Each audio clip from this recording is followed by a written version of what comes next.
После 4 месеци откако родилката Јелдис Веапоска од Дебар, која уредно побарала од Институтот за патологија да ги добие органите, конечно денес и беа дадени примероци од извадениот бубрек, матка и јајник, кои ќе ги однесе во друга референтна лабораторија за да направат уште една патолошка анализа. Во меѓувреме, нејзиниот адвокат Сашо Јанев го чека извештајот од лекарската комора, чиј стручен надзор покажал дека немало пропуст во лекарската интервенција. Бидејќи се сомнева во истиот, Јанев вели дека од Министерството за здравство ќе побара да се формира посебна комисија која повторно ќе го испита целиот случај. Апсолутно ќе барам да се направи нова комисија, односно комисија која верувам дека објективно, непристрасно и во рамките на медицинската етика ќе се одговорат сите непознатици и сите прашања кои моите клиенти во овој момент ги тиснат. Непоимливо ми е да мојот клиент влезе во Струшката болница на еден обичен пораѓај, а истовремено после неколку дена да излезе без 3 органи. Значи, апсолутно се сомневам во вистинитоста на тој извештај и затоа ќе го приговарам.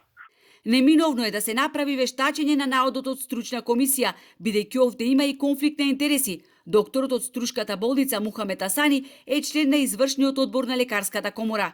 Доколку не ги прифатат сите наши приговори и не формираат објективна и непристрасна комисија, законот дава широка лепеза на правни действија кои ги превземам, вели адвокатот Јанев.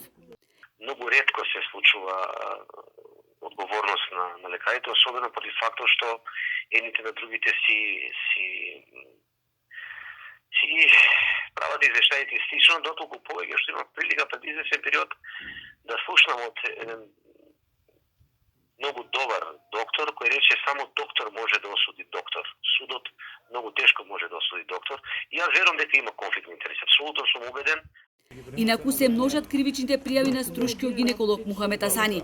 Пред 2 дена друго семејство од Дебар поднело кривична пријава против него. Станува збор за семејството Несимовски, кои тврдат дека поради лекарска грешка на докторот Асани, 2-годишното девојче Амила е во тешка здравствена состојба.